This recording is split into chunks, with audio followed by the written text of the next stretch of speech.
Hey there, Internet friends. Trevor Starkey here from That Nerdy Site with a very special episode of That Nerdy Site show. This is going to be our Star Wars The Rise of Skywalker Spoilercast. We're going to kind of dive into some non spoiler thoughts first, what we were expecting going in, and kind of if we liked it or didn't like it. Then we're going to dive into kind of deep, more full spoilers.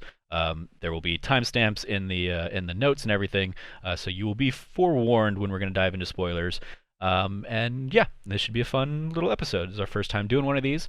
And it's also going to be our first time with a guest. So with me today, I have Frank Bazzani. What's up, nerds? What's up? I have Christian Puente. Rise. Okay. Cameron Abbott.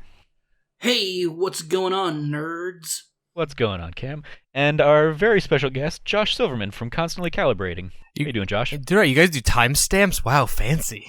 I mean, not always. Only if it's like, I try to do them occasionally here and there. But yeah, no, it'll be for like, hey, we're diving into spoiler territory. I'll say like, hey, from this time to this time, if you don't want to hear about Frozen 2 or whatever, skip it over it. But only for spoilery stuff. If we get to the point where it's like where people are like, hey, it'd be really cool to know like when you guys are gonna be talking about this versus this versus this, then I'll maybe try and dive into it. But it's just a little bit more of a time suck than I'm ready to do right now. We gotta For we something like gotta this. we gotta be the change we want to see. There's so much spoilers out there on the Twitterverse and the YouTube thumbnails. Even if it's just over audio, we gotta be the change we want to see when it comes to spoiler culture. You guys, Sure. I think that the reality of the situation is this. Like, there is no safety from spoilers anymore. Like, the spoilers are out there, and if you want to be on social media at this point now, like, you gotta walk into that prepared or walk on a landmine that's just a spoiler telling you terrible, terrible things. Maybe. I mean, I feel like I follow the right people, so I was not spoiled with anything. And some of that has come from like weeding out people who will just eagerly go in and dive into spoiler stuff over the years. But anyway, so let's we have a an infinite amount of time, so let's kind of dive right in. I kind of want to first hear what everybody's thoughts were going into this. In particular, I'm kind of curious because like Last Jedi was so divisive. Like, what were your thoughts on Last Jedi? Like, did you like it, not like it? And then based off of that, going into Rise of Skywalker, were you like excited? Were you kind of like whatever? Your expectations were pretty low.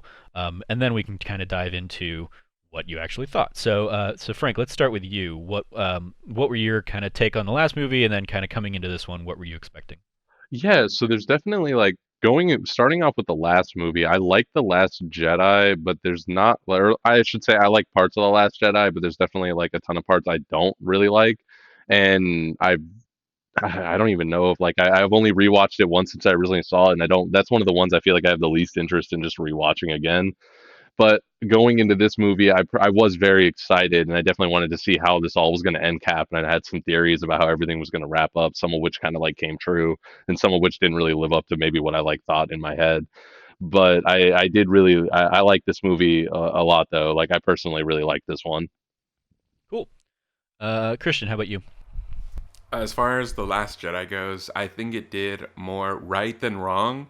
I do enjoy a lot of it, and I've rewatched it several times. And but man, some of the lows just really hit me. Like, just I thought were so uncharacteristic of a Star Wars film in general, let alone the characters. And so I was honestly, I made a tweet about this. Like, I, I think it just completely shattered like something.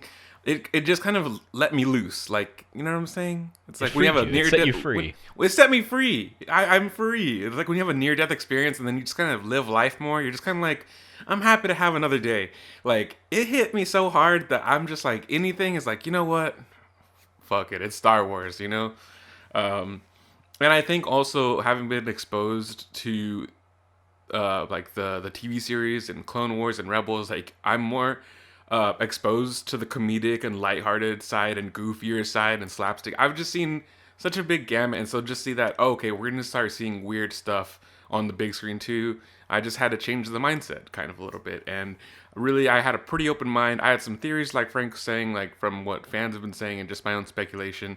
And so that's what it was. It was more just like, I'm going to approach this the way someone, goes into their next book that they like or their next sequel in a game. Just like I have some context for where the story is. I have some thoughts for where it could be. But here, I just want to have a good time. And I ended up having a really, really good time. I enjoyed it so much. And Frank was with me too. Frank, thanks for joining me out there. Oh yeah, dude. No, that was awesome. We went to the Alamo, and that's always an awesome time. Yeah, I'll segue into to Josh because Josh and I ran into the Alamo last night when we were seeing the movie, and I sat 2 rows behind him, Nice. completely unplanned. So yeah, what about you, Josh? What were you kind of expecting going in? So for expecting going in, I mean, look, I kind of burned myself out on Star Wars in the last couple of years to the point that we've been talking about on Constantly Calibrating here and there. There was just no excitement for Star Wars. Justin and I both were just, I don't know what it was necessarily. And then just before Thanksgiving, I started rewatching the movies, and I accidentally started rewatching Rebels, and it's like my childhood got unlocked again, for lack of a better thing. So I watched Last Jedi for technically the first time a couple days ago, because when it originally, it's a technicality, because when it originally released, I had been kind of sick leading up to it, and somewhere around I totally get that. Yeah. It was 30 minutes into the movie, we figured out later, I spiked like 104-degree fever. I didn't really remember the movie. So Yeah, I hear you. but yeah, I ended up really loving the rewatch, and that was the morning of, and suddenly I was just hyped for Skywalker. So for me, it was like the Lucasfilm logo hit, and my heart rate started going, and then long time ago appears, and I started welling up tears, and then the Star Wars logo and the bang hits, and the Alamo Draft House server delivered my wife's chicken sandwich. Yeah, that does kind of hit the ambiance at sometimes a little weird. The timing was so perfect it broke the entire 10 minutes. Next 10 minutes, I was cracking up. So 2 things. First, I had that same chicken sandwich, and it was really good. You should really try it out sometime. Second, Frank is my witness. In the first opening scene, one of the waiter's glasses fell over and broke over. My brother came with me too, and it spilled all over us. And you could just hear glass shatter. So, it could have been worse. Yeah, I had a similar. The server was grabbing my empty Coke cup, and when he got me a refill, and just dropped it right in front of me, Oh my gosh. clunky, clunky, clunky. So wasn't the ideal Alamo experience, but I certainly have more good than bad there. We got some nice rain checks out of it. Yeah. Very nice. All right, Cameron, let's round it out with you. What do you think? So I believe I'm the person who's most recently seen it, as I got out of the film 3 hours ago. Oh yeah, that's right. I have a lot of feelings and thoughts that are still very raw, so I apologize if I come off intense in this spoiler cast. Cameron, you are intense. We Yeah, welcome it. We know it. It's part of you, and that's why you're here. Imagine something that's so precious to me that is I keep it locked down, safe inside of me, and I don't like to think about it a lot because it is very precious to me, and that's Star Wars. Fair enough. Yeah, I get that. Granted, Trevor knows this. I'm a revisionist of my original opinion about The Last Jedi. I originally walked out of it thinking to myself, man, there is so much about that film that is so discombobulating and so frustrating, and it wasn't until I actually sat down with Trevor where Trevor actually just kind of bluntly said, no, you like this film.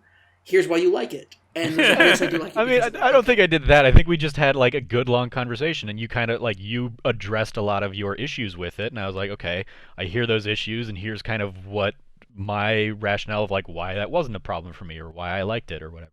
And I don't think it's you being revisionist. I think it's you our perception of things can grow and change over time. You can not like something the first time you experience it, and then over time find a newfound appreciation for it with a different set of eyes.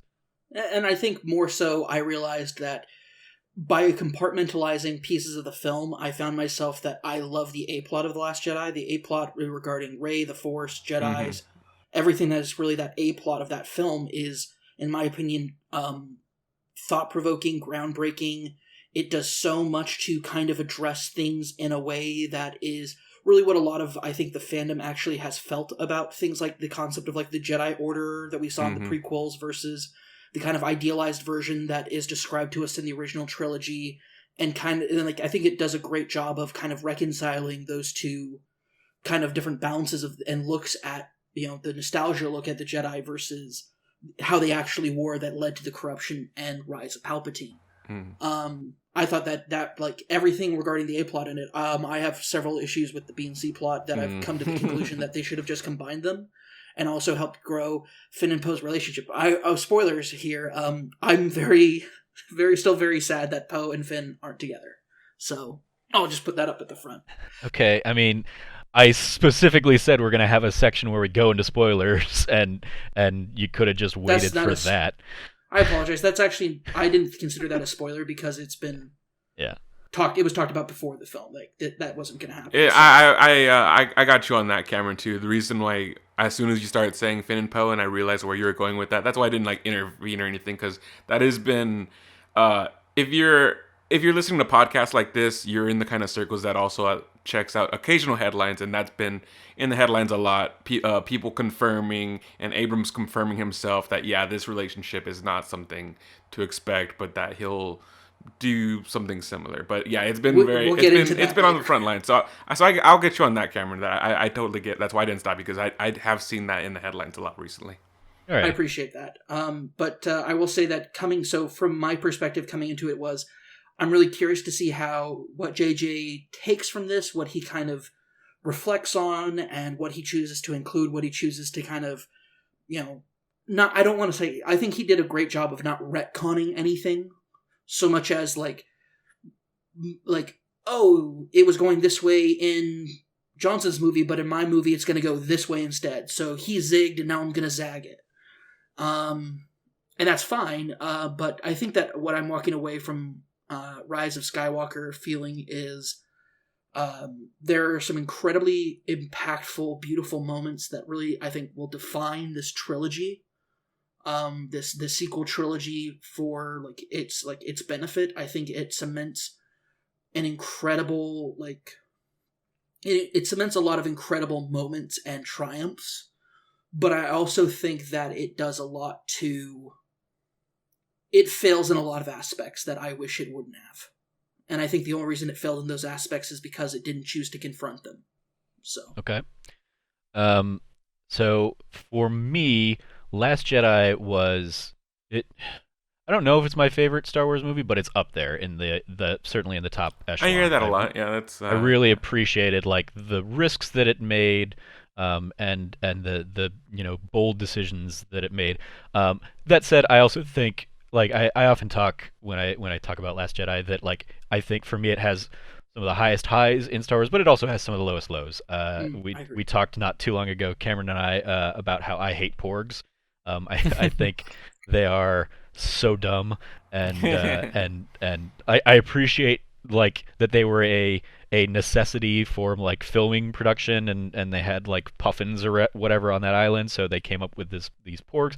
But I think porgs were super oversaturated and oversold and stuff, and they're dumb to me. But there's so much about Last Jedi that I love, and I love the decisions they made. And so in the lead up to Rise of Skywalker, I've been probably, I think, a lot of people that didn't like Last Jedi were apprehensive going into Rise of Skywalker. I liked Last Jedi, and I was apprehensive going into Rise of Skywalker because J.J. Abrams is really good at starting things, does not have a great track record of finishing things. Oh God, no. There's truth to that. It is for sure. It's never been something he's been particularly interested in. His whole thing, he's got a friggin' TED talk on the idea of the mystery box. The mystery box, yeah. And you see that all over Force Awakens. He creates all these these threads of oh, this is going to spark fun, interesting conversations in the fandom. But he was doing that knowing that he wasn't going to be coming back to finish them out or whatever. And so for him to now come back because Colin Trevorrow kind of got pulled off the project a couple years ago or whatever, and so he does have to come back and kind of close this out.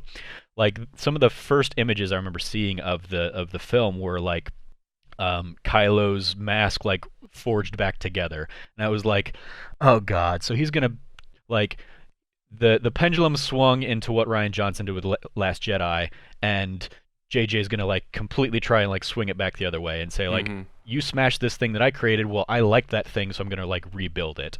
And that like that image has very much been like at the forefront of my mind going into this. All that said, like I like I have a lot of eye roll moments in Rise of Skywalker where he specifically and very like in your face tries to address a lot of Oh, those things. yeah. But that said, I stayed up until like 3:30 last night after seeing the movie, like writing the review for it for that nerdy site. And ultimately, I still think it is a very good movie.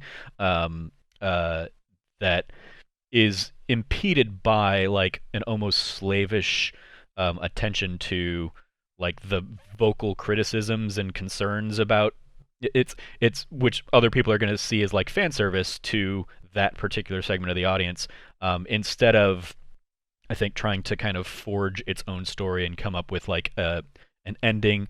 Like it feels too much like he was trying to he was like desperate for approval of certain segments of the fan base, for me. So, but I still ultimately enjoyed it. I went and saw it again a second time this afternoon just because I was like, I I don't know when I was going to be able to like squeeze in another thing because we have a busy weekend of trying to create a whole bunch of stuff in advance of the holiday, coming up. So I was like, all right, I've got like a few hours this morning into the afternoon where I could go see it again. And on a second viewing, I enjoyed it more. I like because I knew the things were coming, and I could just be like, "Yep, okay, he's making that dumb choice, whatever, fine." But I could still enjoy the Star Wars-ness of a Star Wars movie. Yeah. So that's kind of my takeaway is that like I would have liked to have seen bolder choices and not trying to be so like appealing to, in my opinion, the more toxic aspects of the fan base that we've seen over the years. But he made the calls he made, and it's weird because I think I don't remember if Cameron, I think it may have been you. Like this very much feels, and I say this in the review, like it feels like it is trying to be the sequel of two movies. It is trying to be the sequel of Last Jedi, but it is also trying to be the sequel of The Last Jedi that J.J. Abrams didn't make. Um, where and because like we don't have a context for that movie, so much of this movie is like trying to immediately hit you with a whole bunch of information that would have been probably explored in, the second movie if Abrams had done the whole trilogy. But because he did not, it's okay. Here's stuff I got to get out of the way so we can dive into the story that he wants to tell for this one. So, it doesn't work as well as I would like because he's trying to make too many movies for the one movie that we can get. But it's still a good time. I had a great time with it. So cool. If I could get I thought we would be going a lot more broad strokes when we talked about Last Jedi. Like that's why I was being kind of vague. But now that I'm hearing how much y'all are talking about it, I'll make this Oh, I super mean, short. for Last Jedi, yeah, we can certainly talk spoilery stuff for I'll that. make it. I'll make in it. my The movie opinion. came out 2 years ago. Yeah, I'll make this super brief, but I feel like I can pretty quickly summarize like my biggest gripes with it is that to me it felt a lot like a movie that was playing chicken and turned way earlier than it should have. A lot of the things in the A plot that I really enjoyed were the risks that Rian Johnson was doing, but I felt that at the very end of the movie, all the risks and all the really bold choices that I thought he was making, I thought he completely did 180s on them. Or I guess technically, yeah, because for example, like I was so in love from the beginning, the whole idea of like, yeah, like the Jedi were fucked up, they need to end, that can't be a thing. Just have at the end be, you're wrong, I'm not the last Jedi, and things like I loved the whole Kylo Ren aspect of like, let the past die, let's fuck, like, don't think about this Sith stuff, this Jedi stuff, this war, this is all bullshit, like, let's get rid of it. And then I had the same reaction to her when he put the hands out. Like, if to put the hand out, that's one thing, but the thing he said was rule the galaxy with me. When has he ever said anything that in my opinion, when does he ever let himself to be like, I have aspirations to rule the galaxy? To me, it's always just been like, I always want to be the major Sith, just like my grandfather, Darth Vader. But like to me, that's not exactly the same as like wanting to rule the galaxy. And so I thought that was like out of character. I thought you're not letting the past die anymore if you're embracing this first order thing that you've been a part of. Like if you really wanted to let the past die, you would just go find your own identity and all this stuff. And what's the other thing? Like, oh, everyone, like, I'm gonna stop there, but like y'all get the point with those two examples. But there are other things that people were like, "Oh, that's so brave," and I was like, "But then that's not what happens after all." Like, Well, yeah, so I think that what it reveals in that moment for Kylo Ren and specifically Ben Solo in that moment is that Snoke calls him out for it early on in the film, which is you are so split down the middle of like who you are as a person. Like you're killing your father was supposed to give you clarity, but instead it's just like cut you down to the bone, and you're just like you don't really know what direction to take. And I think that a big part of what that reveals is that Ben Solo is somebody who's just looking to have control. His entire life, he's had a power he can't really control, and so by taking control, by killing Snoke, by taking control of the First Order, he can take control of his life. And if he can take control of his life, the only way he can do that really with how much power he has, and this is part of the megalomania part of his aspect of his character, is if he's in charge of everything. yeah, and I get that on paper. Like every counterpoint to the things that I think, I totally get them and I accept them, and I'm like, oh no, that's definitely the right interpretation. And the only thing I'm saying is that like all the brave choices I think ended up at the end being very safe. Like for example, him becoming the new Supreme Leader I think is safer than him going off to have his own like a spirit journey or something, finding But out also- to tackle finding out who he is. You know, that's But just an also, how much of example. that was Ryan Johnson, and how much of that was like the studio saying this is where it needs to end for the next film? Yeah, I just meant in Well, general. yeah, we're never gonna know that. Or Yeah, if I we just are, meant it's in gonna be general. I years just down the meant line. as far as like what we did have like on Um, screen. You know. So as this is a Rise of Skywalker Yeah, right. spoilercast, That's let's go why I ahead said and, it, and that's start the end of it right driving there. back towards that. And yeah, I'm gonna go ahead and take off the chains. Let's dive full into to spoilery stuff. I think we've said kind of the broad strokes of what we liked or did not like about this. So I think by and large, it sounds like we're kind of all on the like we liked this. Maybe Cam and I a little bit on the like. There Having are a lot of reservations or- like I mean, and I think a lot of what we've seen and kind of other responses are like it's a fun movie, but it has its issues. I think does anybody like disagree with that kind of assessment? I Kinda all on the totally same agree page with there. that. Just like with, I mean, like I said, I've something in me is broken, so I can accept any side. Like any critiques, I totally get, and I don't like rebuke any of them. Like I'm like, oh, okay, yeah, I can totally see that. It just happened to not affect me, or I was too distracted by the visuals to notice that, and so it's not as noticeable to me as a viewer. So, um, All right, well let us dive into full spoilery stuff. So who wants to kick us off with a big I'll old? kick it off. All right, I Cam. 100% kick it off. The biggest problem that this film has is that it brings back the Emperor. Yeah, that is an audacious way to start this movie out. And putting like the if dead he- speak. Yeah, like the whole like the fact that they introduce it as like it's something that we all are just supposed to accept right away is that somehow Palpatine's alive. Like again, he's attached to like that giant Sith machine, but like it's just Yeah. it's so frustrating because it's like so now Kylo Ren goes from being like what we should have expected to be. Also, this is another point. You brought up the mystery box earlier. J.J. Abrams has never put anything actually too interesting inside the mystery box. The inside the mystery box of Lost was that it's a hole. It's a hole that a rock has to go over. That's the mystery box of that. But I will say like the most audacious thing and the most brave, like I'll put it out there, brave thing that Ryan Johnson did. Sorry, I keep on wanting to call him Rian. That Ryan Johnson did was he said Rey is actually special just because she's special. It's not because she's anybody's kid. It's not because she's anybody that's really that important. It's that she is somebody who is incredibly adept at the Force, who Kylo ended up accidentally forging this mental bond with her during their interrogation, where she flips it on him. Like it ends up bringing together this idea that you can come from the idea that Rey is somebody who came from nothing, who struggled with a lot of the same things and themes that we feel from Luke in A New Hope, but in a different way, and is in her growth and her journey in realizing also that just her entire journey that really makes an incredible arc throughout 1 and 2, or sorry, 7 and 8, it coming to a point where it's like, oh, actually, no, your parents were nobodies by choice.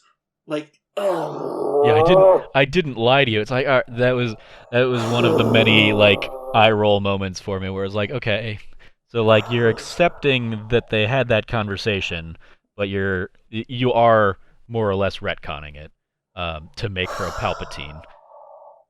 Yeah. He just. It would have been cool if it'd be like, oh yeah, no, Snoke quote unquote died, but guess what, Snoke, like that. There's a huge part of this. Also, he summons a fleet of super duper star destroyers, and it's like, oh, and like 500 Sith people in robes that just like came out of nowhere. Like, I still think the like Sith people. thousands of them. I think the Sith people are ghosts. By the way, that's just been my assumption. Really, okay. but they were crushed by rocks, and they even had a Wilhelm scream in it. Yeah. Oh, I didn't hear the. I didn't hear the Wilhelm scream. Neither did I. Actually, Maybe I imagined it because I was screaming the Wilhelm scream at that point. I mean, yeah, like I mean, and it's not something that has often been explored in like current canon, but like I remember in stuff like Knights of the Old Republic, like Sith, the dark side and Sith have like a whole bunch of weird shit like that, where yeah, they can like 100%. pull phantoms back from the dead, Mhm. and all that kind of stuff. I was so on the Palpatine front. I was talking with Joey Noel a little bit about it last night. We were chatting DM wise, and she and I both just recently saw Harry Potter and the Cursed Child. And I'm not gonna go into like Cursed Child spoilers, but there's like a lot of weird, eerie similarities between Rise of Skywalker and Cursed Child that I just thought was like, wow, that's a weird couple, like to have seen both of those in the in like the last month or whatever. It was an interesting dynamic, and I think what we see with like Palpatine having like a secret offspring kind of thing fuels one of those comparisons for me. What does everybody else think about Palpatine coming back and kind of Rey being a secret Palpatine? Obviously, I think one of the big like rumors going into the movie that I kept hearing was like, oh, Rey's like a Palpatine clone. So I appreciated that like they didn't go direct. I appreciate that they didn't go that route, and that like they let Snoke weirdly be like the clone kind of thing. I enjoyed that actually. Yeah. Is that canon? So he's like a kind of like a clone of Palpatine then? Did you not see all the Palpatine clones in the tubes? Is that what that was? I did not read it as Snoke is a clone of Palpatine. Just like that he is a clone of something. I think I've seen people kind of talking like, oh, maybe he was a clone of another Sith or something like that. But he was like, because he doesn't, he's not a clone. He's not a direct clone of Palpatine. If he wanted to be a clone of Palpatine, he could have made a clone of himself. Yeah. But there are like other Snokes in that tank. Yeah. It would be an interesting twist if they reveal that Snoke is actually an experiment of Palpatine trying to do what his master did, which is create a living being out of like with the Force. yeah. Because like it should be noted that like a lot of people misconstrue that Palpatine is the person who like gave birth to Anakin. So like quote unquote gave birth to Anakin, but in reality it was his master who was experimenting and could do that. Darth Plagueis the Wise. Yeah, Darth Plagueis the Wise. It's not a tale the Jedi would tell you. Yeah. Excuse me, sir. We're trying to watch an opera. As far as the Palpatine stuff and the Rey as a Palpatine thing, like I had this thing just go into it where I've been saying since Force Awakens that Rey is a clone of Palpatine. That was my assumption since the very first time J.J. Abrams presented the box of who is Rey. That's been my assumption from the get-go. And I've also been assuming Palpatine was going to be in this movie since I think before the trilogy even came around, because I had read when I was younger that was George Lucas's intent. To have, like his intent was to have Palpatine come back. So I've just kind of always had that in the back of my head. That being said, sitting down for that movie and seeing, the line Trevor said, the dead speak, I even sat there kind of like, okay, I knew Palpatine was going to come back before this movie had a trailer. I saw in the trailer Palpatine was coming back. What the hell is this? Like, I even thought that was brazen as hell. But beyond that, Just I enjoyed deal with it, nerds.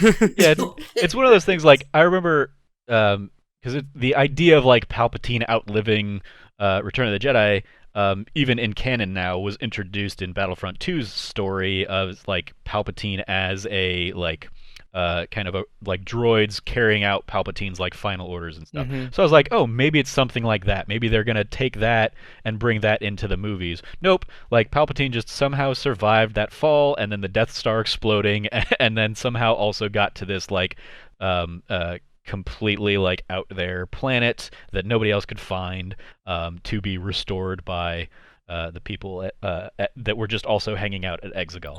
I don't know. Like that's a whole bunch of like that's you basically have to like accept that leap of logic, and I do appreciate that they're like, we're gonna like put this to you as like the first scene of the movie, and if you buy in, cool, you're along for the rest of the ride. If you don't, well, we're gonna try and spend the rest of the ride to win you over.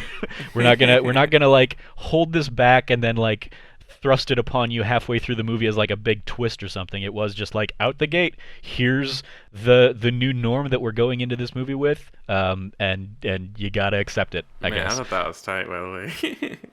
I mean, like I will say, like, as much as I thought that was incredibly dumb and stupid and whatnot, the way that all that Exegol stuff is shot, and the way that the Emperor is lit with like the lightning coming from every direction, like creepy horror AF. And seeing it again, especially like as a second time today, I was like, kids are gonna come see this movie, and they're gonna be scared and screaming their ass off in the first 5 minutes of this movie. To me, I thought it was a perfect example of show don't tell.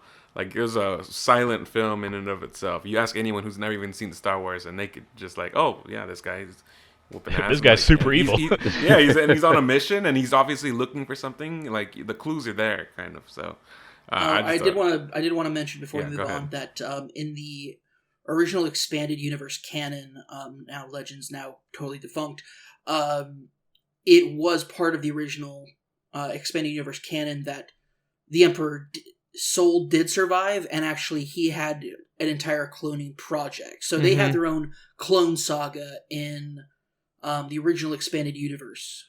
So yep. Okay. Which is what I was going to touch. Yeah, it is founded in canon. Which is what I was going to touch on my turn. Oh, sorry. We'll go ahead, touch on it. Oh no, I was just giving y'all a chance if y'all had any closing comments before I took over. No, I mean, it's a free form conversation. Okay. It is Christian.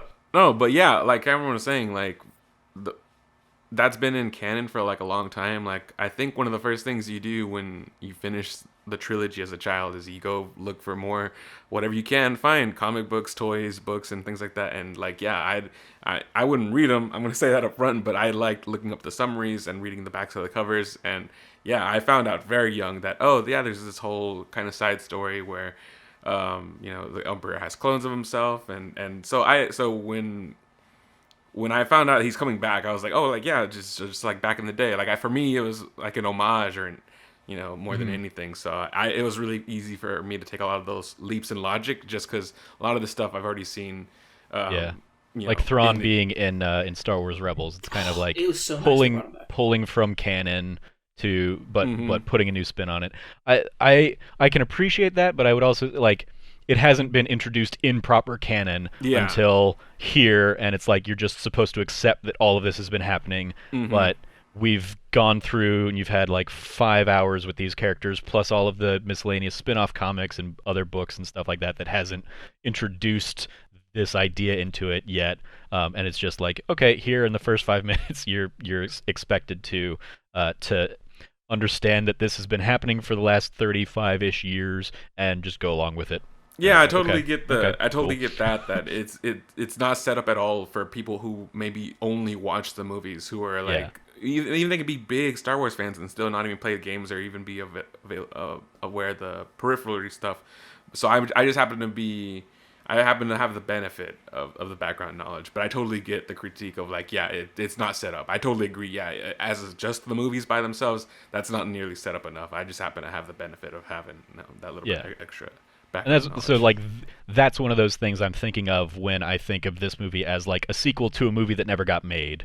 Like he might have seeded that in elsewhere, in the prior installment, but we didn't get that. So he's like, okay, well, I've got to get it now because it's essential for where I want this story to end. So we gotta hit the ground running with that. Frank, how about you? What are your thoughts on Ray Palpatine? Yeah, that was one of the things I did think going into this movie. Like that was one of the theories I had, and what I was saying, like, oh, this is one of the ones that kind of came true. And I don't necessarily like hate it, but like I definitely do kind of think it was an interesting angle to just be kind of like, no, kind of I guess kind of like, yeah, like your parents were just kind of like nobody, or they were just kind of like junkers or scavengers or something, and they just kind of abandon you. But then it's like, no, I guess they're like Palpatine had some kind of a kid at some point, or like some kind of a clone, and then they kind of like spun off to where they kind of like tried to run away, I guess, and like rebel. Like I guess that's what we're supposed to believe. Yeah, Hmm. they went into hiding. The son, I guess, because that's it. Because Palpatine had a son, and then that son got married and had Rey. And yeah, but like we don't get any of that to help explain it, so it all just feels like okay, yeah, I guess maybe that will get filled in like further extended canon stuff, but for the sake of this movie, it was like okay, I guess yeah, I guess we just got to go with that. Sure. Somehow this crazy emperor let his own son and like the heir to his throne off out and go about his own business and like live his own life. It's also, I'm trying to put things together depending on when. Like There's timeline wise. there's questions about the timeline. His son could have been born while he was just a senator. I He don't. looked pretty young, like, and like that would have Yeah, been I feel like like he would 20 have or been a 30 years. kid.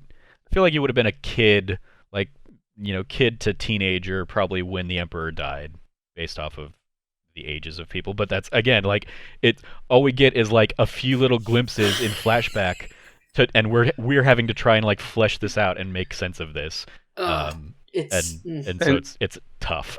that's why, like, even if I don't necessarily hate some of the ideas or what they went with, it's definitely rushed. Like, and kind of like we were saying, it's just kind of introduced. Like, and some of this just kind of like shows up, and like you're just like, okay. So like they build up this thing for like who are they? Oh, they're nobody. Oh, actually, they are kind of somebody, but they're kind of nobody because they got killed like immediately. So let's step away from Palpatine. What did we think?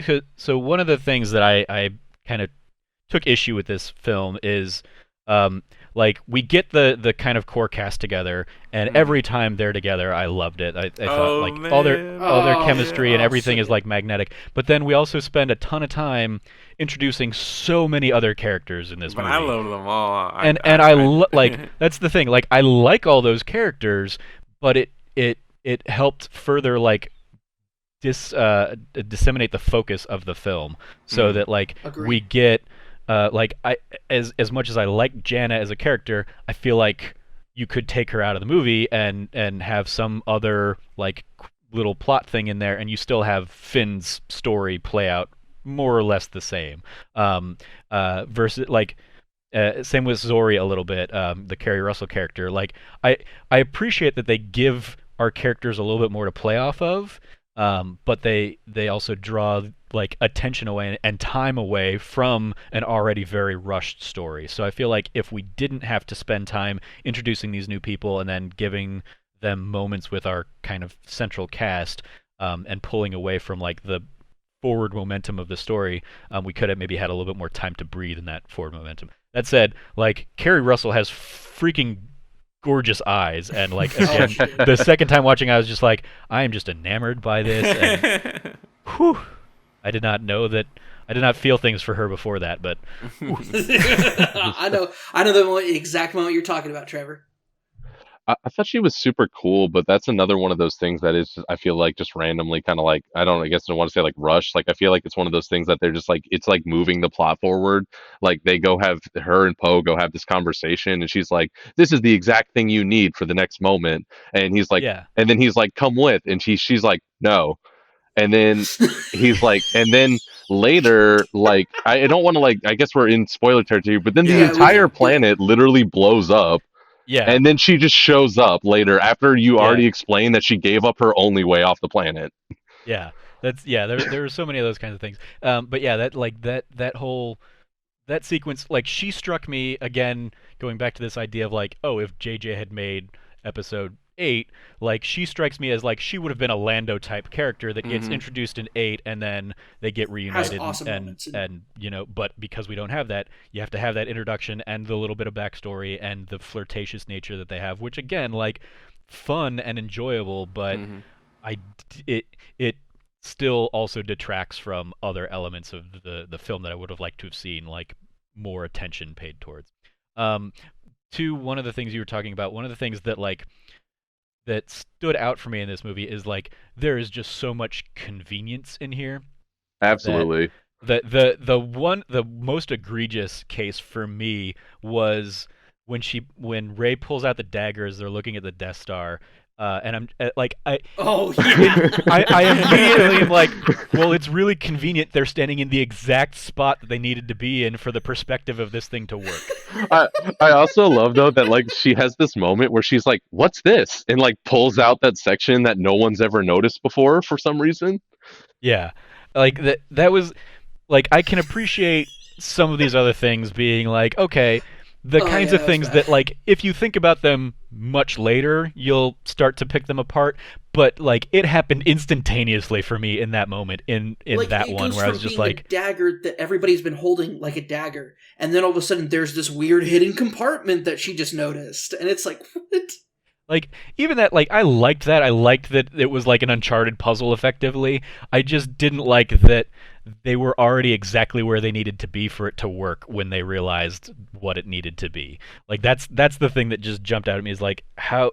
Like, if they'd been standing on, half a mile down the coast, that would not have worked. So what would they have done? So it's one of those things where it's just like, oh, the Force explains it away. Forget everything you know, all those kinds of things. But that's the most egregious one in the movie for me, where I'm just like, that's just pure plot convenience. I'll say this about that moment, just because I think it'll explain a lot of my thoughts, like, just going forward. I think, like, it just really gives perspective of how I came into this movie, is that, like, yeah, for something like that, I totally get that, like, when you think about it, it's like, yeah, like, how super convenient and how super lucky, but, like, I really want... two things, like, it's funny you mentioned Uncharted, like, because like one of the first scenes in the beginning, and I was like, oh wow, this really is just space Uncharted, and so I just kept going in with that. I continued with that mindset throughout the rest of the film, but even before that moment, I pretty much walked into the theater with not going in like, this is gonna be... I went in feeling like I'm gonna watch a Saturday morning cartoon. Like, I know I've got my big Coke with me, I've got my snacks, we have some great seats, and like, I was totally willing to just suspend all disbelief or whatever thing, as long as I'm having a good time, which is, I think, y'all are saying how rushed it is, and like, I guess whatever rushing is for y'all just happens to be like the perfect speed for me. I think if Last Jedi, despite all my problems with it, if it had been faster paced, I think they wouldn't have been as noticeable for me. If it just went so fast that I'm just like, oh well, whatever, this whole Canto Bight thing, like, it was over in a flash, and so like, it was kind of weird, but like, I kind of also had fun with it. Like, so I think the pacing of this, since it went so fast, I think I forgive a lot of the things, and also when you tie that in with the fact that I just, in general, leaps of logic, like they happen to be in the perfect spot exactly, is just like cartoon logic that you'd expect out of a Saturday morning anime or something like that. Which that's very fair, and I think you touched on a couple things there. I think the pacing and like bouncing from place to place to place is very much a reaction to the like longest car chase of The Last Jedi kind of thing. That is just like, okay, yep, that's.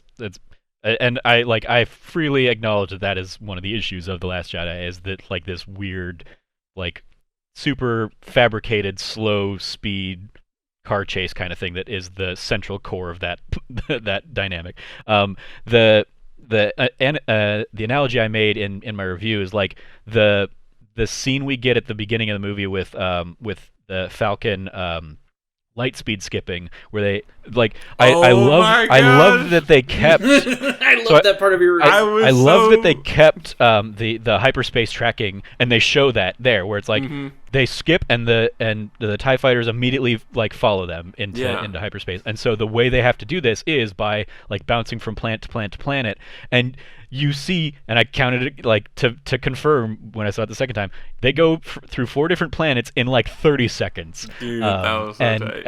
And like that sets up absolutely like here's the pace of what the rest of this movie is going to be. Mm-hmm. It's like perfectly is illustrated there, where it's like, okay, like you could have had adventures that could have been like an entire act of this movie on any of these planets, but nope, they're just going to be blink and you miss them, and we're going to go on to the next thing. And I feel like that's what so much of this movie was for me, whereas I would have appreciated a little bit more time to like sit and take in more of those moments. But again, for kind of the path that they're trying to forge, they are bouncing from thing to thing to thing, so you're not having enough time necessarily to think about like, well, that's really convenient, or that seems contrived, or you know, how would that have worked, because you're moved on to the next thing already, and so you're not thinking back 2 planets ago where it's like, hey, yeah, it was really convenient that she had that, you know, captain's chip that got them exactly where they needed to go, kind of thing. But yeah, that's like that was the like that immediately sets up here's what this movie's going to be, as well as like that you got to buy in with the Emperor, and then here's the pacing you got to buy into. We're going to bounce from planet to planet to planet, and it's just an accepted thing. Yeah, which I totally liked and accept. I'll make one more real quick analogy. I kind of think about it like this movie, like magic, like just sleight of hand. Like if someone like is pointing out to you, like, dude, Christian, the reason why that card is there is because he's distracting you with this other thing. I'd be like, yeah, I don't care. I'm just enjoying being tricked. I totally am going into this knowing that there's a method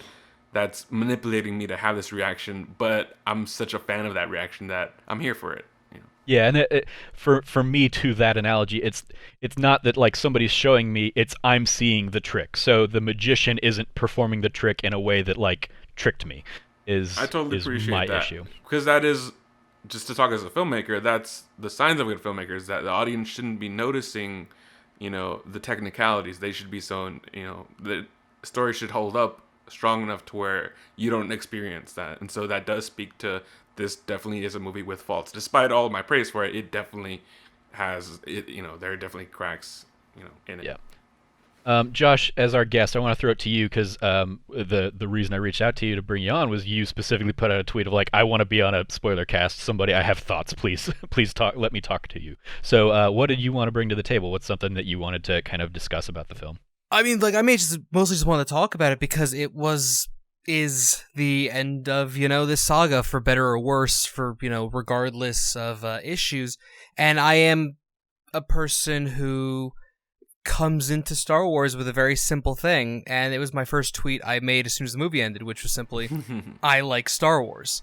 Yeah. And that's kind of, I have a very different perspective than a lot of people on it, that, yeah, I critique the shit out of this movie. I see flaws in it. I have issues with things, but at the same time, I'm also just like, I like Star Wars. And to me, yeah, it jumps forward a lot. It has a breakneck pace for easily for the first half of the movie, and there are issues, but it felt the most Star Warsy of movies, you know. I said this about Solo as well, that the reason I liked Solo so much in my first viewing and not quite as much in my second is it felt the most Star Warsy of movies we'd had in a while, and this doubled down on that and took a left turn, but you know, it felt like it just felt so much. Yeah, so that's quickly. and I touch on that in my review too. Like aside from like my issues with kind of the pacing and the story, like so much of this does still feel like a very fun Star Wars adventure. Like the I love that they keep practical. I didn't realize until I saw people tweeting about it today that Maz Kanata is now a puppet, she's not I was CGI in surprised this to hear one. that too. I was like, oh, that's really cool. And then I could kind of tell. Yeah, looking at it around her eyes. In in hindsight, the that makes second sense, but wow. Yeah, I thought but they like, just rendered her differently. I thought it was just, you know, a different kind of rendering.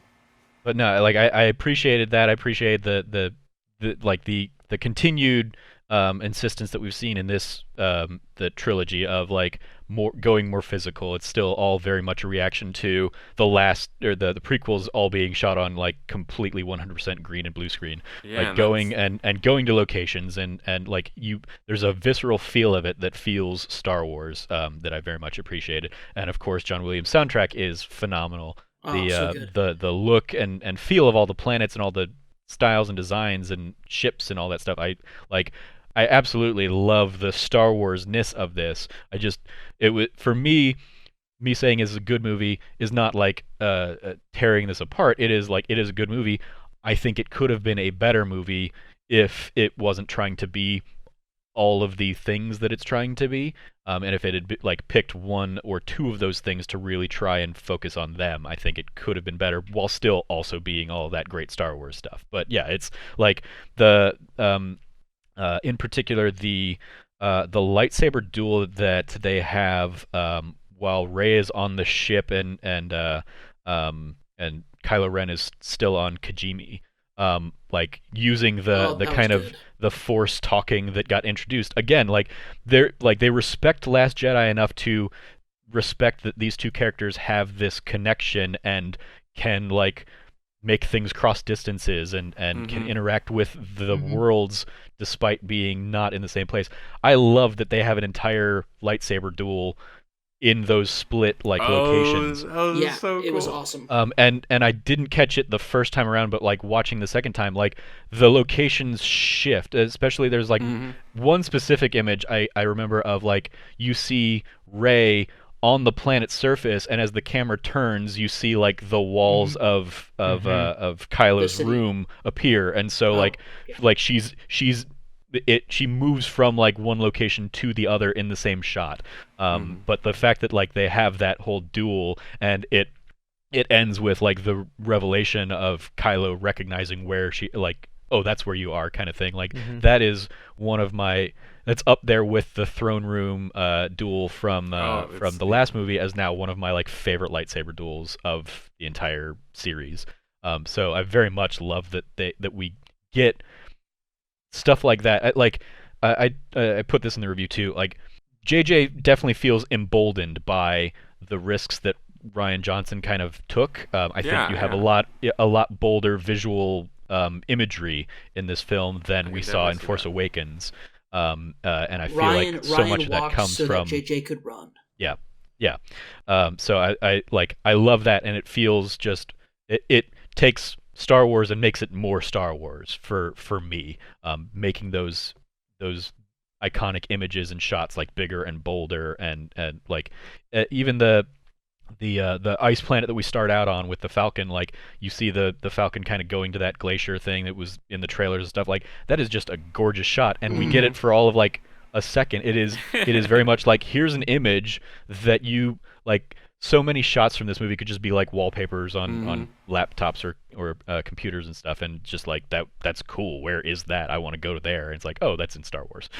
So I like, yeah, I love those kind of things. I love the lightsaber duel that you're talking about, and that's definitely like you said, it's like one of the highlights for me, probably like of like almost like all time even.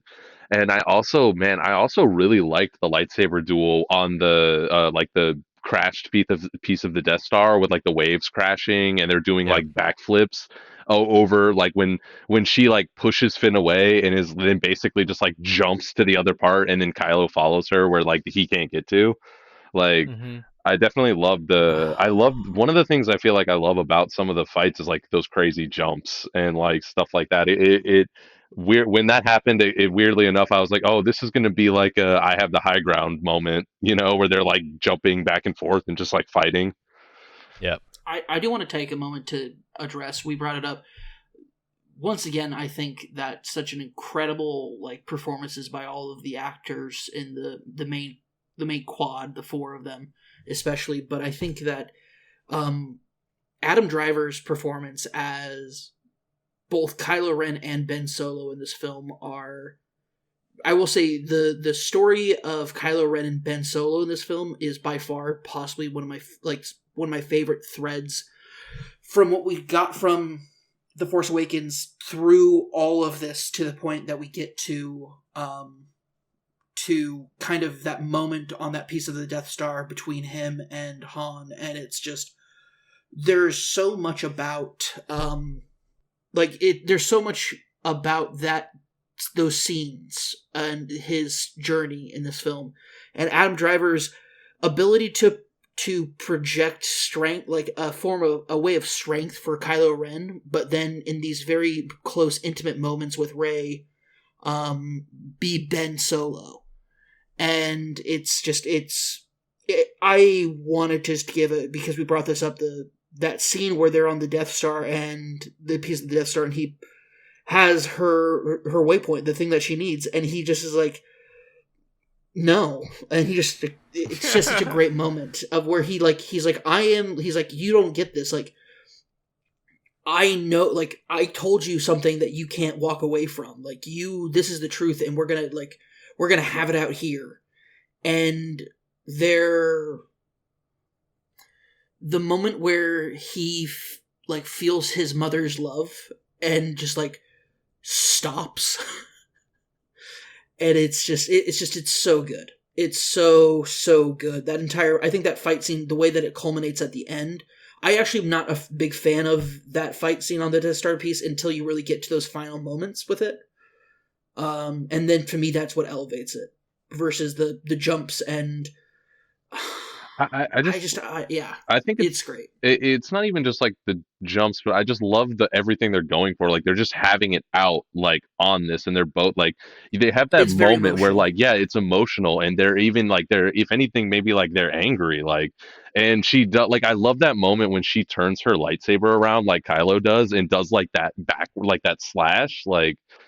I just love she becomes so it's amazing because she's so in control most of the time, and then she becomes so sloppy in those moments, and it's so incredible to see this person, this incredible like user of the Force and incredible lightsaber wielder, who took to it like it was a second language or their first language, but the way that her emotional stability is just so gone in those moments that she's just flailing at that point. She's flailing in anger, and it reminds me of Kylo at the end of The Last Jedi, where he's just flailing his lightsaber at Luke in their confrontation, and it's just such a tell that she is just so emotionally just not okay, and it's great. It's great storytelling, and that fight is great storytelling. Yeah, they're both very emotionally drained by the end of that fight. Like you see the weight that it takes to even just make a swing at the end, kind of like it becomes like that is a heavy fight. And the best lightsaber duels, in my opinion, are the ones that have like the emotional resonance behind them. That's why like as cool as like Duel of the Fates is from Phantom Menace, like it's not as great as some of the like more emotional, fueled and driven ones, especially when you get into like, all the lightsaber stuff in like Attack of the Clones and even the like the epic of Revenge of the Sith. Like that duel should be much more impactful than it is because of Obi-Wan and Anakin's relationship, but it's not because it hasn't been built well, and it's just like, hey, here's a cool choreographed thing we're gonna do. I thought you were gonna go in the other way, Trevor, and I was like, no, Trevor, don't. Sorry. Anyway, so yeah, I love the emotion behind that. What do we think of kind of the end of that fight and kind of the threefold punch of Leia using the last of her life to call out to Ben, Rey like succumbing to the dark side to like basically try and kill him, and then immediately recognizing that was the wrong call and Leia's dead, and healing Kylo with this the Force healing ability that she displays in the film. Awesome. Yeah. Incredible. Heartbreaking. Yeah. I mean, like the mother and surrogate mother of this character, like both of them know what has just happened. Mm-hmm. And I think we see it impact both of them. Yeah. It's the moment where both children suddenly are affected so deeply, so strongly. Again, it's been said a few times, Ben is affected so strongly in the sense that it completely throws him off his game.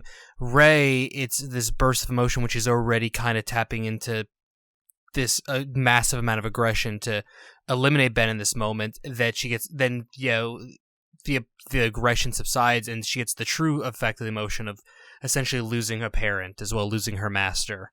Yeah, it's the 5 stages of grief in like a millisecond. In as with the rest of this film, like super rushed, but like still like that's one of the moments that breathes enough, and for me, like it's still one of the moments that like seeing it a second time today like really gets me choked up. One of the things I didn't notice until my second viewing today is that not only does she heal the the hole in his chest, but she also heals the scar that she gave him in Force Awakens. Mhm. Oh, Like, I got that's- that. Oh, I that's did not why notice that went yeah, away. that's Awesome. it's gone in the rest of the film. Like she heals him, kind of, and brings back Ben Solo in that moment. I mean, she I was heals like, him that's a really simply. cool moment. Yeah. She kills Kylo Ren and revives Ben Solo. Yep, pretty I much. thought it was. Oh, that's so cool. Yeah. I didn't think of it like that. That's something I was. I mean, I don't want to sound like a film snob or anything like that, but yeah, like I noticed that, and I just that's why it hit me so much more because, when Han, so Han in Force Awakens, it's weird. He almost predictively runs his thumb like where on his face Kylo's gonna get the scar from Rey in the next battle, and then to have it come full circle now that he's had that healed, when he does the same motion, it's almost, to me, I'm Catholic, so I have all this imagery in my background, but it felt very like baptismal of him to run his thumb over the cured face of Ben Solo now. Like Yeah. when he confronts, like, when Han's like memory or spirit or whatever like is with Ben in that moment, and like they basically redo that last scene from Force Awakens in such a poignant and beautiful moment. Like I was like just like tearing up so badly that moment. I was like, it's like his parent, like it's nice because it's not like quote unquote Rey redeemed him. It wasn't that. His parents redeemed him. His parents got through to him. yeah. And like that was such an incredible moment for it to be like, no, you can't take back what you've done, but you can still change what's going to happen. You can still start making the right decisions.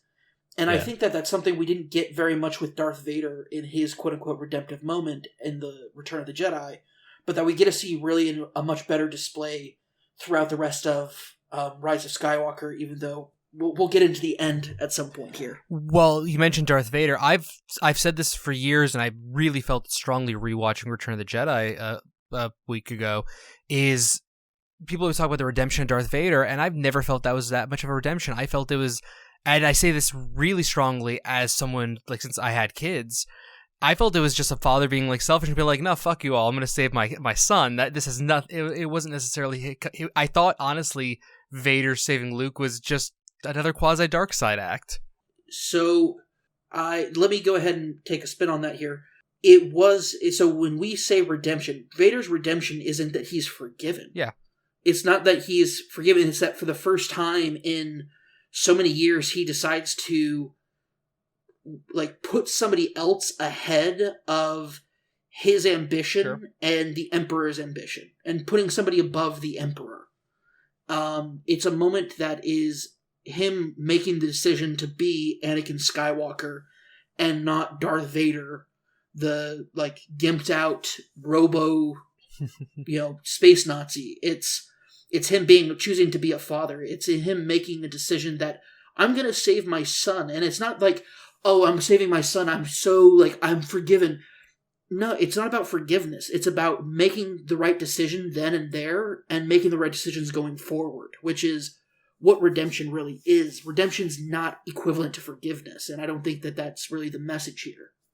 Because he's not forgiven. Ben Solo as Kylo Ren has murdered countless people and done terrible, terrible things to the galaxy, and like tarnished his entire family's legacy without a doubt. But that's not the point. The point is that he started making the right decisions going forward.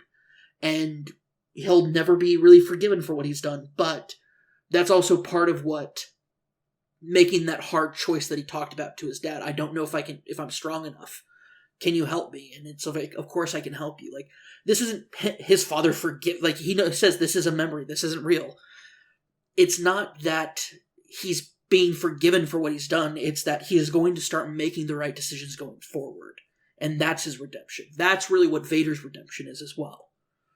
So, I don't know. That's always been my personal take on it. Like, Anakin killed the younglings. Like, he murdered children. There's no coming back from that, really. Yeah. There's no, like, forgiveness for what he's done, but at least he can start making those right decisions. And that's kind of like, even at your last moment, as long as you, like no matter what bad you've done, as long as you do something better to, like, leave the world better than you left it, I guess. I don't know. That's not really the case here. It's, but... I mean, it is one of those things that I like. I love that romantic like interpretation of it. I don't I don't think that's where Lucas is coming from, because like the fact that like Lucas puts him in as a Force ghost at the end of Return of the Jedi feels to me like, oh, he is forgiven. Like he could have just gone, and died, like anybody else did, but no, he came to the light and can be a Force ghost again. Feels like a little bit of a cop out for that, and I think we see a little bit of that echoed. We don't see Kylo as a Force ghost, but we see him like dissipate as we do at the end of the film. Don't. We're in spoiler cast. Of course, we can spoil it. Yeah. Okay, let's. And I was gonna say, like, given Kylo dying, because Ben dying was bad. That was a bad decision. You thought Ben, like, for me it's the right decision, because like you said, you can't. I don't think, because of the heinous crimes we've seen him do, like you can't have him like walk away and try and like just live a normal life after after the things he's done. So like I interpreted him like saying, I don't know if I'm strong, like knowing he was going to die in this showdown with the Emperor. But he did it, he died to bring Rey back. So like that is more the redemptive moment for in my mind for him, is like he gives his life so that like something good can continue on. That said, like the Rey and Ben kiss, I was like, I did not need that. I don't think that. Same. Yeah, I was like, what the fuck? I needed that. Are you kidding me? After that shirtless scene in The Last Jedi, I needed and that's this. That's the thing that gets me, is like so many of the fan servicey moments feel fan servicey to the audience, not to the characters. And that's like my gripe with so many of those moments, and specifically with so many that like speak directly to Last Jedi complaints. But even like the thing I keep saying to people is like, I really don't think Chewie has given a shit that he didn't get a medal for 30 years, but because 100%. The fans did, Chewie gets a medal at the end of this movie. And it's like, that's dumb.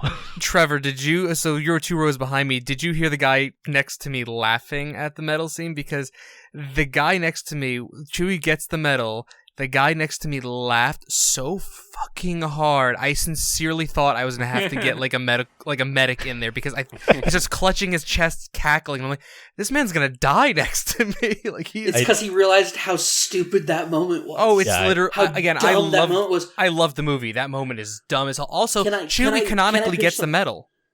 He's already gotten the medal canonically. Just because he didn't have it put over his head, he's a Wookiee. He's like 7.5 feet tall. Leia can't reach it, okay, people? Yeah. At that point, that was the end of the movie. I was like, man, I'll take whatever fan service y'all want to give. Y'all want to give him a medal? Oh, you want to talk about fans? Let's talk about fan service. I guess I'm the only LGBT plus Q plus person on this spoiler cast. So I'm still figuring it out. I'm still launching this out here. I'm brand new to it, but I guess I gotta say this. What kind of metric ton level bullshit was that? Like throwaway kiss from 2 nameless characters. At least there were characters that's as much as Disney's willing to give right now. That's just the state of things right now for them. Yeah, I put that it's tweet out. Unfortunate, but that just like. It's kind of like, that's kind of what I expected. When he was like... Don't tell us we're going to have a payoff of an LGBT moment. I knew that's what he meant. I knew when he said we were going to have a moment, I was like, oh, you mean like someone in the corner? I totally went in with that expectation. Yeah, me too. And that, like, I had a tweet like, I don't know, 3 hours ago that was basically like taking the headlines from this movie, from Avengers Endgame, and from Beauty and the Beast of like, first ever gay moment, whatever, blah, blah, blah, in each of those. And I was like, they need to stop getting like a pat on the back for these like blink and you'll miss them moments. That's not even stepping up. Like the equivalent of those NPCs, those extra characters, like that's not like just having a main character be that. That's just breaking the minimum. That's the minimum expectation, is that it's equal exposure, equal opportunity, and equal representation. I would like to formally announce my new favorite Star Wars character is lesbian pilot A. And my second favorite character is like lesbian coordinator B. Well, she actually has a name. She was in the last movie. I don't know her name and whatnot, but yeah, like she's a general or something up there. Lieutenant maybe. She was there in the. But yeah, it very much is like that was okay. That you don't get a pass for that. That was a cheap ploy for headlines. I'll put it this without way. actually backing it up. You know, when that family member gets you like a $5 gift card for Target, it's like, thanks. Like, I will use this. I appreciate it, but Yeah, at the same yeah. time, I can tell you put no thought into this at all. So Yeah. I appreciate it, but that's all I do is appreciate the thought. Yeah. I like to think of JJ in that moment. He has like, you know, those things that those faux directors have where it's like a little mini like scene viewer thing that they have. A viewfinder? It's like on a stick. Yeah. I guess, yeah.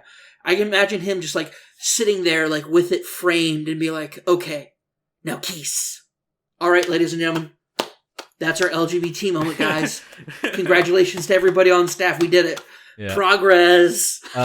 So in that moment, I want to touch on as a segue into so like the fan servicey things that I did like in this film were the things that didn't call attention to themselves, and a lot of that came in the form of like cameos.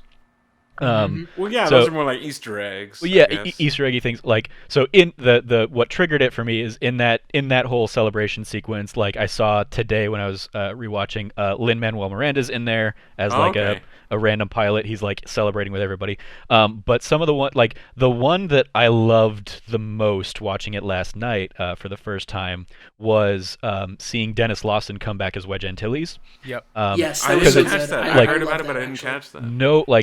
No attention he's is a- really given to it. He's the guy that says like, let's get him, Lando, when all of the ships come He's- in, Oh, okay. and He's if you notice closely, he's the gunner in the Millennium Yeah. Falcon for that. yeah, he's So taking cool. on that role, So and cool. and like I love that. Oh my gosh. Not only I- because like it's celebrating, Wedge was the other pilot in the original trilogy, but I loved it also because like I'm pretty sure he's been very vocal about not wanting to come back. I've and, heard that. Like, I he didn't have come heard back that, to yeah. Rogue. He didn't do Rogue One. He didn't come back to Force Awakens. So that the fact that they get him back for this was just like a nice little moment. And that there were a lot of like celebrating the people who have made this a thing. Like John Williams has a cameo. I love in the whole Force sequence that Rey has of like "Be with me, be with me." Oh, the voices. All of the voices. There's like breakdowns of like you have like Ahsoka's one of the big ones that everybody's That's excited such about. a big one. Ah. Ahsoka Tano's in there, which also sucks because it confirms that Yeah. she's dead in the timeline. So Mhm. Yep. sad, but Well, you say it sucks. I think that it's a nice little like we can all take an easy breath and mourn. But when I Ahsoka. stop Yeah. and think about it, but also isn't like she she's reunited with the Force because she obviously had kind of in Rebels and in Clone Wars she kind of cut herself off, and "I am no Jedi" is like one of her most iconic lines and stuff. But isn't Yeah, like- it? Sorry, go ahead. Oh, just like going by the math, isn't she about Luke and Leia's age, more or less? No, she's older. She's way older. That's what I'm older. saying. So it would make She's sense. like maybe like 18 years older than them. Okay, so Something like just that. taking that into account, like we totally suspend our disbelief that there's all kinds of really cool adventures that Luke had between Return of the Jedi and now, and so yeah, it does suck to know that she's died. But where we are in the story, like so far in the timeline, it's like, oh, that means like there could be like I'm still open to the idea of seeing more stories from her. Absolutely fair. Are you ready? Are you ready for this? Kanan Jarrus The is in Knights there. of Ren and Kylo killed her because she was probably one of the teachers at Luke's Jedi Temple. Eh, Oh, I doubt it. Also, can we talk about the most misused, cool-looking people with the coolest organizational I names? feel like they weren't Dude, even just that cool looking, pull- really. Like, you get so many shots of them in this movie, I'm like, okay, like, I liked you guys then better they when you did were like nothing. a They quick did blink nothing. and nothing in They Force did Awakens. nothing. They did nothing. I mean, that, like, Kylo, I appreciate the poetic nature of Kylo having to take them out at the end and like, really cut the last ties of Kylo Ren off and whatnot. But yeah, it's like, they were... But there's no payoff to it. It just happens. There's no payoff. It's not set up properly for there to be payoff. It's such a weird random like the whole Knights of Ren thing is just like one of those things that was set up in Force Awakens and then that was okay. Why it's such a dumb thing. Yeah. But I really like their armor. I will say. Yeah, their armor's awesome. And they're like different weapon styles. I was like, what's the story behind it? No story. It's just a mystery box. It's another one of J.J. Abrams' stupid mystery boxes. I've assumed the And I Knights of Ren were hate going to it. be the fellow students that Ben took with him, and nope, they're literally just some dudes that he met at a gas station. It feels Yeah, so like. here's the analogy I'm going to make. They are the Koopalings. Like, if this were a video game... That's disrespectful to the Koopa kids. That's fair. But if this were a video game, you'd have to fight each one of them as, like, a boss fight or whatever. Maybe they're the Mega Man robots or whatever. Well, I'm sure people would also say that's disrespectful. But That's whatever. incredibly Like, disrespectful to the Mega yeah, Man yeah. robots. But like that's what they were. They were like, okay, each one has their thing, but because we're already rushed in so many other things, we're not actually going to see what those things are. You're just going to get many shots of them looking imposing in their black. Like, but even like you guys say you like the armor. I thought the armor for them was like one of the weaker elements of this, where I thought they all looked kind of like thrown together instead of like I really appreciated like that, the though. forged helmet that Kylo has, kind of thing. But I really Christian. appreciated that though. You know how like it's weird that all of a sudden Obi-Wan's desert robes has just become like the official uniform of all of the Jedi. Like, but at the same time, the plus side of that, just as a fan, is like, oh well, if you ever want to look like a Jedi, it's super easy. You just throw on a bathrobe and make sure it's white and brown. I like really appreciate that. Now we have the Sith version of that, or like like hey, if you ever want to Just black. cosplay and Just you just wear want to black. look really cool and be Star Wars, like just throw a bunch of like really cool black like gothic kind of stuff on and like. Maybe a lightsaber, and now you get to be a Knight of Ren. Like I really appreciate that kind of just angle to just it. But they spray don't paint use like lightsabers. a spaghetti strainer or whatever, black, Yeah, and then dude, throw it on your totally. your head, and wear like a black suit, and boom, you are a Knight of Ren. I mean, Enjoy dude, I Comic-Con. mean, I'm here for it. Also enjoy these really cool, like complex, cool looking weapons, and then that one dude that just has like a giant sword. Yeah. It's like, what's his deal? We don't know. It's not important. It's a mystery box that we're never gonna really open. Well, actually, I have It's the like- answers for all of those things. They're expanded in canon, and I've been like following. I've just been watching videos explaining like the latest Knights of Ren stories, and it's actually pretty cool. Like in less than 10 minutes. Like obviously, that is on a movie on a movie level. That sucks. You should not have to go outside of the movie to get this stuff. I'm just speaking again, just like, hey, FYI, if you're listening to a podcast and you enjoy the Star Wars this much, like, and you do want to find out some more, there is some stories out there that are pretty entertaining so far about the Knights of Ren and what they actually are and stand for and stuff like that. Cool. All right. I did not know this. You can I'm sorry, I Google looked it at after the Wikipedia fact. article. Sorry, so I Wikipedia so we gotta that was a wrap it up mistake. here before too long. So I just kind of want to go around. Final thoughts. Josh, let's start with you. I mean, final thoughts, and I need to see this movie again because Mhm. it's the same thing like Trevor said. You said you stuff hit you differently seeing it the second time, and there's always that aspect. Do I still like this movie as much going into it a second time as I did the first time in my case? Because, I remember once upon a time I uttered the phrase to my dad after seeing Attack of the Clones when it originally came out, wow, this is my favorite movie of all time. And now I want to go punch that guy, in the head, because what the hell was I thinking back then? Because again, my guttural thing is I like Star Wars. Yeah, And- I mean, I remember seeing Phantom Menace and like running up and down the aisles with friends in a packed theater, playing with our lightsabers and having like a fake duel. And like I was walking out of the movie having a ton of fun and loving it, and not really coming back to it with a critical eye until like years later. And So, I can that's- appreciate that absolutely. Yeah, I mean that's so like that's why Rogue One. This is a whole other topic. But Rogue One was a difficult thing for me because it's the only Star Wars movie I actually ever have hated on the first viewing. What? Look, it's a whole other thing. I have a thread on Twitter. Go look at it. I'm not discussing this right now. It's a whole thing, and I've recanted my position since then. It's a proof of seeing a movie in the wrong headspace, kind of thing. But it hurt me that I didn't like that movie because my thing is I like Star Wars the first time, and that's just how I've always been.